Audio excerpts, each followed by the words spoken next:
Well, under a grey sky in Victoria's Inner Harbour this morning, it was a celebration of colour.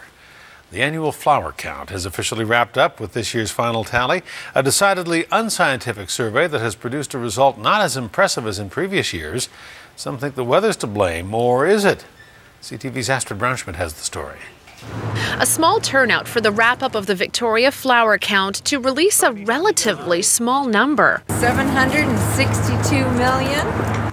Compared to last year's more than 2 billion blossoms, this year's tally of 762 million flowers is low. Even the pros are blaming the weather. I think our temperatures are mild, but I think that we just need a little bit more sunshine to really tweak it. There are a lot of the trees that look that they're ready to go, but they're not quite convinced that spring's here yet.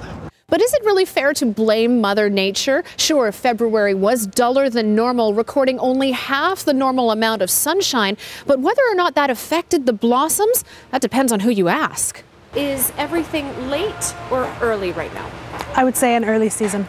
Just in comparison to the last probably 6 years, I would say that things are getting ready early. The weather's holding nicely. The soil is fantastic to work right now. No matter what the reason for the lower flower count numbers, the point is made. Rain or shine, you can enjoy Victoria's gardens year-round.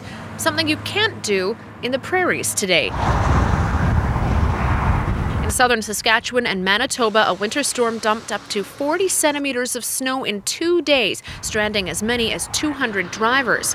The storm is now working its way across the U.S. Midwest, so no gardening there today. As much as 30 centimeters of snow is expected before this March storm finally moves on.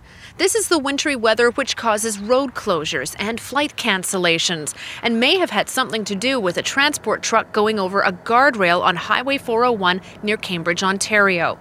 For 37 years, the flower count has reminded us how great our weather is. It's something we sometimes forget, especially if the blossom tally is only in the hundreds of millions. But when you're talking to your friends and family in different parts of the country, it's a big deal because they're dealing with shoveling out snow, and we're actually dealing with planting our winter flowers or our spring flowers in February and March. That you can count on.